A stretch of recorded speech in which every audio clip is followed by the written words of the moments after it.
I'm live. Hello, welcome. I have my microphone on, I have the video on. I just got to make sure because I'm still a one-woman show. And thank you for joining me. I'm really excited, and I really look forward to a time when I do have people on besides me. Um, I really do look forward to that. So I'm glad you're here. I'm Reverend Karen Cleveland, in case you don't know me, but you probably do because you found this. Okay, let me pray in because I need to get grounded and settled myself. So let's just pray in to start the service. It's going to be a short, quick prayer. And I'm going to take a deep breath. Because I know as I breathe that innermost God in me and the highest God, all out there, the earth, and the innermost God, divine center self in me is one God, one God. And that God, that spiritual, divine flow of love, has a point of presence in every being everywhere. That God, that love, connects all of us by having a point of presence in every single being, including me, including you. And it manifests through us in our own ways. And it might be love today, it might be joy tomorrow, and it might be everything you can think of all at once. Because that's how divine expression is. As I open tonight, I give great gratitude that I'm here, that you're here, that I have this time to talk, and that I want to share ideas with people. I want to hear people's ideas. And so I open up this time knowing that while it's not what I intend forever, it's perfect right now. And so let me talk, and let us talk, and so it is. All right, thanks again. So as I kind of mentioned in prayer, this is an evolution. I don't know what is going to happen 2 weeks from now, or in a month, or in 5 years from now. But for right now, it's me talking, and hopefully next time I have someone to have a conversation with. I know I could do Zoom. It's a great suggestion. I'm trying out this different video software, streaming software, and I can't do Zoom with that, but maybe I end up doing Zoom or something like that. So, and Reverend Sue, if you're out there for you to join me, and I should have extended that invitation before this minute. Anyway, so it's Earth Day, or it's a celebration of Earth Day. It's the Earth. We celebrate Mother. But what does that mean to you, to me? What does that mean? Are we in connection with the earth? Oh, and I just have to say one thing. So one will show, I don't know why this is dancing. I don't know why my picture has things going on. I don't know. So I hope it's not distracting. Just imagine there's dancing going on in my house. In all the most inanimate objects, we're dancing and playing and celebrating the joy of Mother Earth. Actually, that's St. Francis. And so it's a whole bunch of animals with St. Francis. So it makes sense that there's dancing going on. There's joy going on there. Anyway, okay. So as I was saying, what does it mean to be in connection with the earth, and why? Why should we care if we're connected with all life, right? Because I'll tell you why. So if we're not feeling connected with the earth, with the animals, with other people, it means we're not feeling connected with God. And if we're not feeling connected with God, then there's some kind of separation, and that's not the truth of us. It's not the truth of me. It's not the truth of you. All right? When there's separation, all kinds of things happen. And that's that's part of the cause of the unrest in society. So there's all kinds of icky stuff going on in the world. There's all kinds of violence, all kinds of just, cruelty and suffering, and just different forms of unrest. And I truly believe that a lot of it is from separation. Bye, Bernie. Hi, Bernie, and bye, Bernie. So what can we do about it?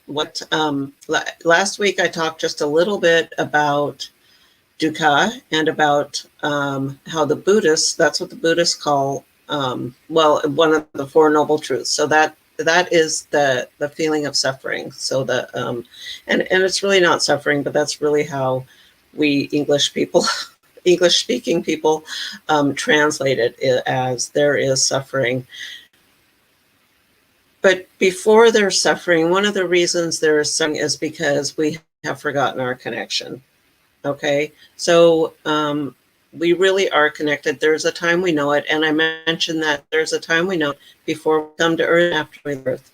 But while we're on Earth, we really have to work to remember that connection, to reestablish. We don't have to reestablish it; it's always there, but to remember it. And then when there's separation, there's fear. And when there's fear, there's cruelty, there's violence, there's all kinds of things that don't feel good to us, don't feel good to other people, other animals, the Earth, Mother Earth. Selective cruelty doesn't work. It's not okay to say, I can be cruel or violent or mean to this group of people or this group of animals or, this part of the earth, and nice to this. I can love and love and love this part. But it actually doesn't work that way. You really can't differentiate one life from another because it begins to cross. Okay, it doesn't stay where it belongs. Let me use an example. I'm going to start with my dog. So several years ago, my dog, I had the misfortune of watching him die a week of suffering from rat poison. We were trying things. We thought perhaps he was getting better, but in the end, for a week, I kind of watched him die of rat poisoning. And what I really came to realize is that while we are here doing whatever we're doing, and around us, there are thousands and thousands of rats suffering from ingesting rat poison, it brings the vibration down for everyone, for the earth. And as long as we're being cruel to one or violent to one, we really can't help the others. And the other thing is, though, let me continue the being cruel one, is that if I can say it's okay to be bad to rats, they're rats. Okay, it's okay to be bad to rats. Eventually, a person is going to wrong me somehow, and I might say, "You dirty rat," right? And the lines begin to blend, and at some point, I'm going to think it's okay because you're a dirty rat, or you're a pig. It's okay to be bad to you because you're an icky, dirty pig. And then someone does something, and it's like, God, you're a filthy pig. And eventually it becomes okay to do something to that person because we're not thinking of them as a person. So violence to one is really not okay. So how do we get past that? How do we get past this violence at all? Human consciousness needs to evolve. I mean, as a race, okay, human consciousness just simply needs to evolve. And we can't evolve while we're violent. And we can't rely on laws. There have been lots and lots of laws in place to stop us from being cruel to people, to stop us from, being violent to people and animals. There's lots of laws in place, but that hasn't helped, has it? Our consciousness is still, it's okay to be mean to them. So we still need to do a little more work on how to evolve consciously or spiritually. And I just add that none of this is new, right? Tribalism has been going on for, hundreds, thousands of years. I don't know how many years. People have been cruel for thousands of years. There's stories of it. The Romans were terrible. And I mean, we even read about it in the Bible. So have we evolved at all? Has human consciousness evolved at all? And if human consciousness hasn't evolved at all, is it because we are not in connection with the earth? So I'm going to bring it back to the earth. If we're not in connection, if we don't recognize that there's no separation, because I believe it's the fear of separation, the fear that it's us versus them, that's the root cause of the unrest and the violence. So I want to demonstrate, like, not only are we connected, we're connected just, even scientifically. So let's take this piece of paper, for example. If you look closely, and this is taken, the idea of what I'm going to talk about is from Sharon Salzberg, who's a brilliant person.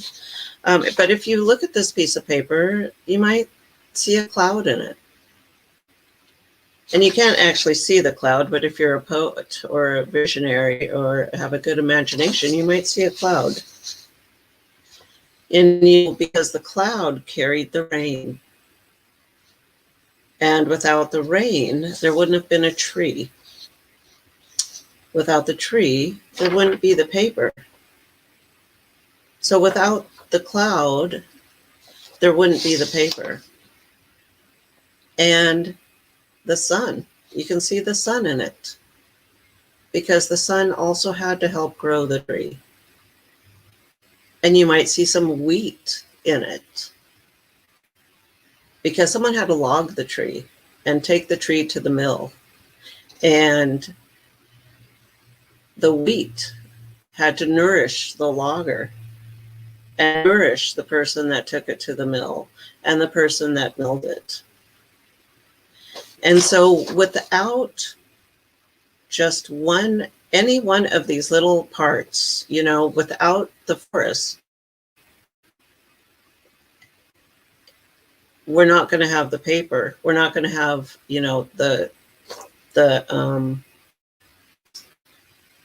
be able to see it all in here. And, the logger wouldn't be here without the father and the mother.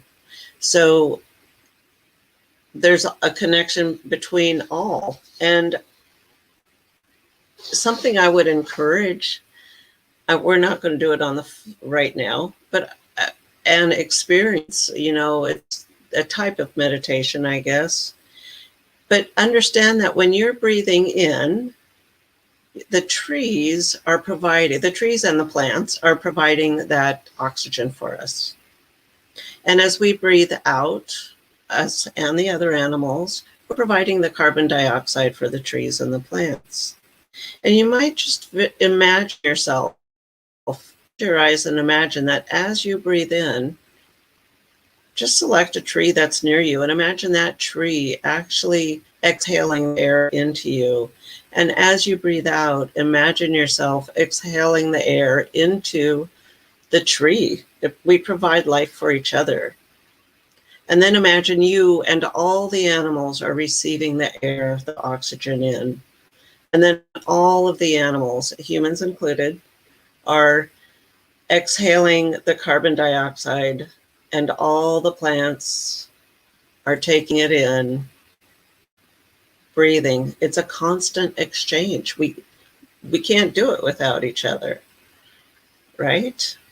So, but what can we do here? So yes, we can understand the connection. We can understand it, but we have to start to feel it to evolve the consciousness, to help with the unrest, to help with the future generations. Okay? Remember that we are what do they say? We are the average of the 5 people we spend the most time with, something like that. And perhaps you could take it upon yourself to rise to the top. So don't be the average, rise to the top. Now I understand as far as intentional conscious evolution, okay, to help raise the planet in consciousness.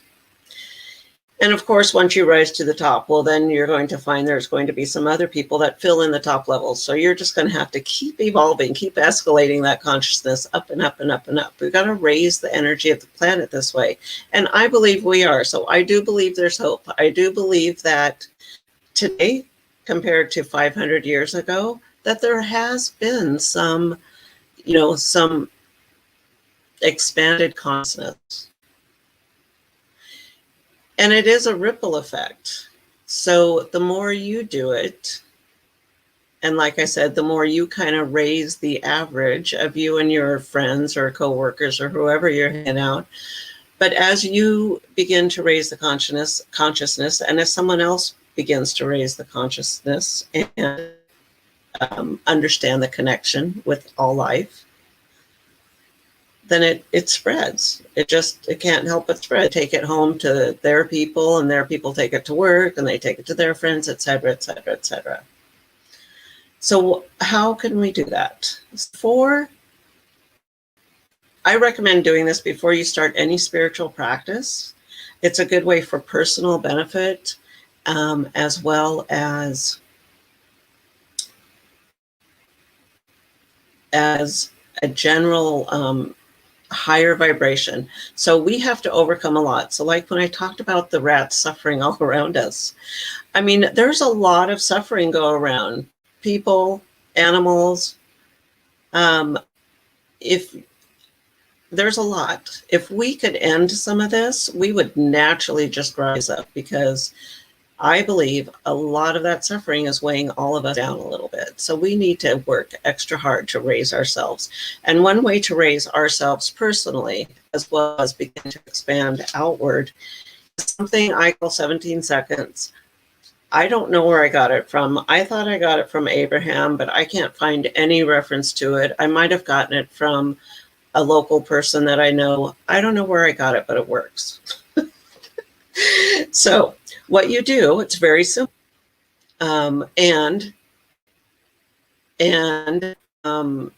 It's simple and it's effective. And here's the idea. I want you to think of something you really, really, really love, something that brings great joy to you.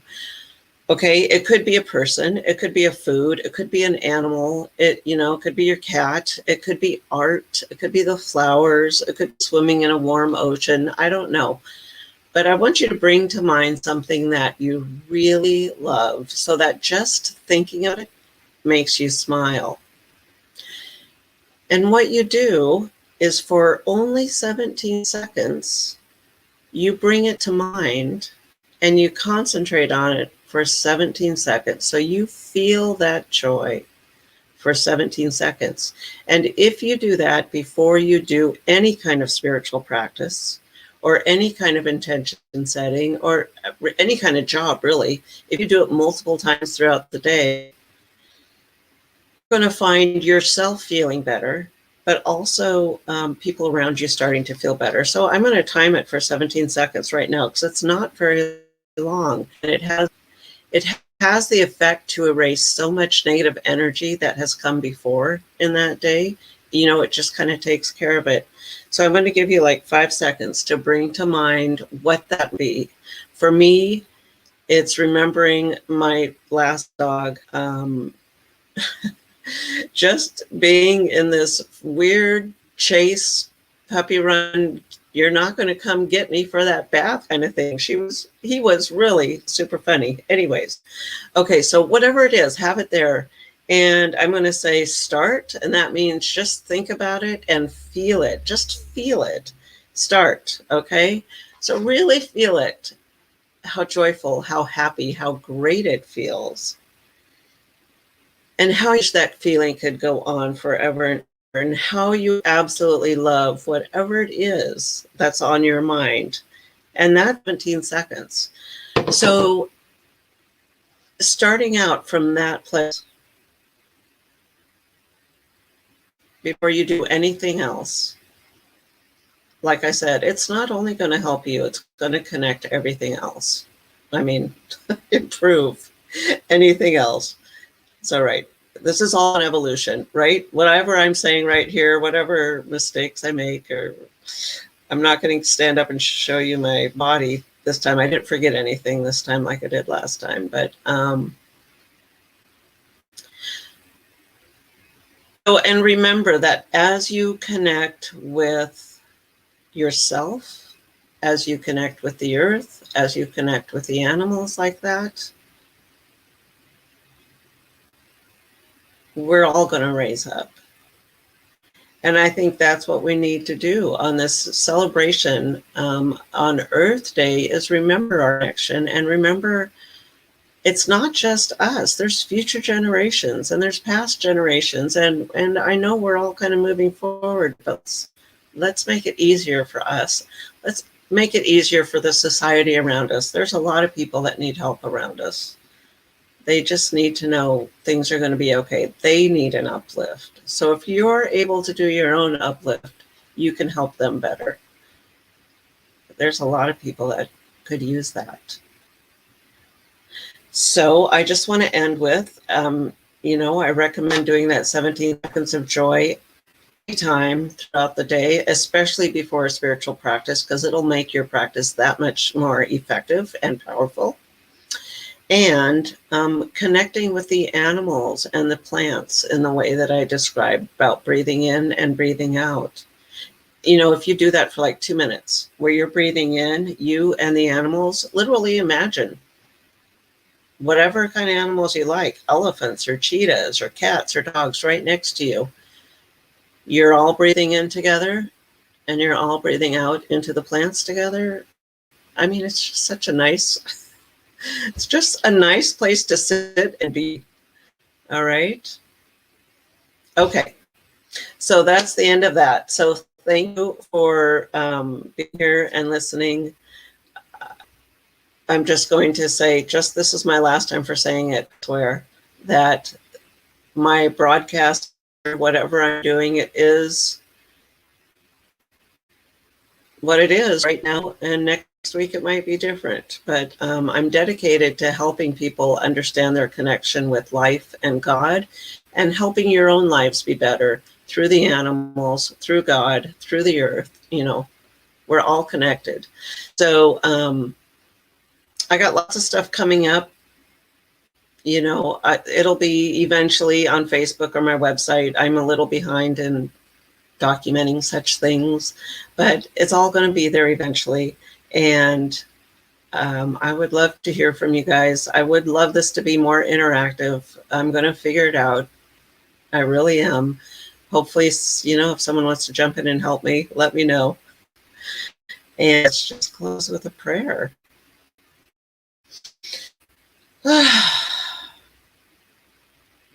So grateful to have the connection with all life. I'm so grateful to know that I can feel this connection, and I can feel it for someone else. That because I can know the divine truth of myself, that I am God's expression, deep love and compassion and wisdom, I can know that for you or for whoever else in this world needs to know it, because it is the truth of every single person. Every single person, it is the truth. And I'm so glad I remember that. So as I close tonight, I encourage you to do what you need to do to find your truth, to know it's your truth as well, to explore as you need to explore, or to help others if that's where you're at. Wherever you are, if you already know it, to share, to know it for others. And I'm grateful that this is the divine, just the divine expression of all of us coming together to create a perfect world, to create a good world. And I'm I call this night good. I call it great. And so it is. All right. Thank you so much for being here. I look forward to talking literally with you, others later, and see you later. Have a good week. Bye-bye.